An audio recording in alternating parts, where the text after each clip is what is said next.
Why is there such a frenzy to buy up the properties that were just burned down during the fires in Hawaii?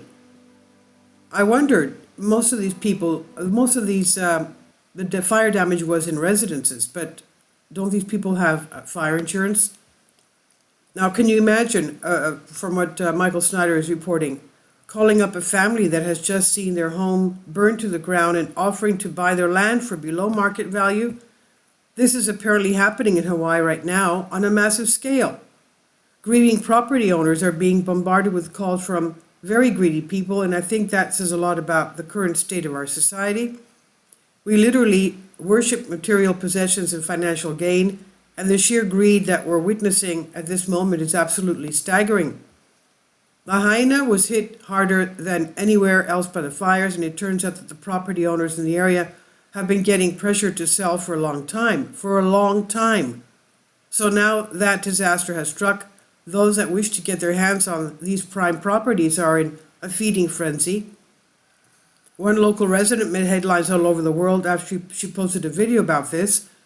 Filming herself in the recent video, the Hawaii resident said, "I am so frustrated with investors and realtors calling the families who lost their home offering to buy their land.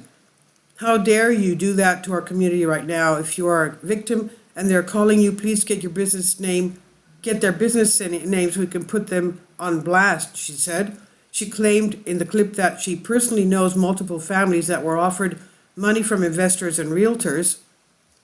When 2020 began, the average home in Lahaina was worth about $600,000. Today, the average home in Lahaina is worth about $1 million. And now there's a race to take advantage of those that have just had their homes burned down, and it's gotten so bad that even Hawaiian Governor Josh Green is speaking out against it. He said Hawaiian officials are warning residents that unscrupulous investors are trying to take advantage of the fire disaster on Maui to take over properties. Governor Josh Green reported that residents are being approached about selling fire-damaged home or land sites by people posing as real estate agents.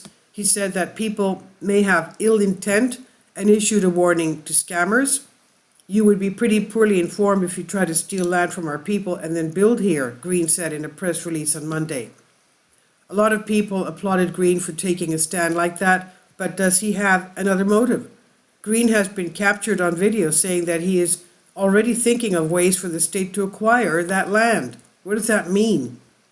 The Hawaiian Governor, Josh Green, revealed plans for the state to potentially purchase properties in the seaside town of Lahaina, which was devastated by the deadliest wildfire in modern U.S. history. "I'm already thinking of ways," he said, "for the state to acquire that land so that we can put it into workforce housing, to put it back into families, or to make it open spaces in perpetuity as a memorial to the people lost," he said. Wow, there it is. Apparently Green has his own plans for these properties. We'll just have to wait and see what those plans are. Meanwhile, it's being reported that the police chief on Maui just happens to be the same exact guy that was the incident commander, quote unquote, during the Las Vegas 2017 shooting. Maui Police Chief John Pelletier is no stranger to responding to mass tragedy. In nearly 6 years before disaster struck in the form of wildfires that ripped through parts of the island, he was on the ground in the aftermath of the deadliest shooting in modern U.S. history. He was named chief of the Maui Police Department 2021 after more than 2 decades working in Los Angeles. Now, this is one heck of a coincidence. And it is also being reported that Pelletier earned a certificate in criminal justice from the FBI Academy in 2019, so he has ties to the feds. Just when you think that this story cannot possibly get any stranger, somehow it does.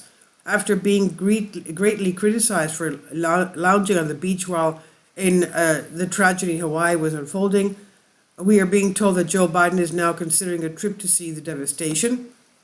Amid growing evidence of the devastating wildfires, the devastation the wildfires had wrought through Maui, the White House Tuesday gave the first public indication that President Biden will visit Hawaii. White House principal, Deputy Press Secretary Olivia Dalton, confirmed that officials were considering an in-person trip after Biden took heat for his terse no comment on Hawaii event. Even while the scope of the tragedy was coming into view, the president was staying at his Delaware beach house at the time. Come on, man. I know that Biden doesn't like to make trips like this, but this is what the American people expect. It's part of the job. The Biden administration also angered a lot of people and was announced that households that have been affected by the fires would only be getting a one-time emergency aid payment of $700.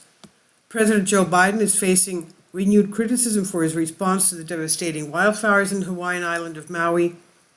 After offering victims $700 per household in emergency aid, political opponents and commentators described the sum as insulting and compared it with the more than $113 billion worth of aid the U.S. has sent to Ukraine as it defends itself against an ongoing Russian invasion.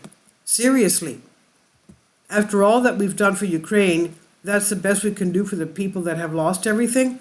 Of course, somehow there is always more than enough money for Ukraine. In fact, we're about to send them a gigantic military aid package for the 44th time since the war began. For the 44th time, the ruling class in the United States has decided to continue to prolong the war and send military equipment to Ukraine. The Pentagon has announced a $200 million weapons package for Kiev. This newest round of equipment will include artillery rounds, dozens of tactical vehicles, and mine-clearing gear. We are at such a critical turning point, and we desperately need solid leadership in the White House, but instead we have Joe Biden. Biden is literally the worst president in the entire history of the United States, and that is saying a lot because we have some real whoppers in modern times. And now there has been so much public pressure, I think that Biden will feel compelled to go to visit Lahaina in Hawaii. Unfortunately, Biden will need to make many more trips like this because a lot more disasters could be on the way. And this is by Michael Snyder. He says, "My name is Michael. My brand new book entitled End Times is now available on Amazon. In addition to my new book, I've written 6 other books that are available on Amazon, including 7-Year Apocalypse, Lost Prophecies of the Future of America, The Beginning of the End, and Living a Life That Really Matters, Commissions Earned. When you purchase any of these books, you help to support the work that I'm doing, and one way that you can really help is by sending copies as gifts to family and friends. Time is short, and I need help getting these warnings into the hands of as many people as possible. I've also started a brand new Substack newsletter, and I encourage you to subscribe so you won't miss any of the latest updates. I've published thousands of articles on the Economic Collapse blog, End of the American Dream, and the most important news, and the articles that I publish on those sites are republished on dozens of other prominent websites all over the globe. I always freely and happily allow others to republish my articles on their own websites, but I also ask that they include this about the author section with each article. The material contained in this article is for general information purposes only, and readers should consult licensed professionals before making any legal, business, financial, or health decisions.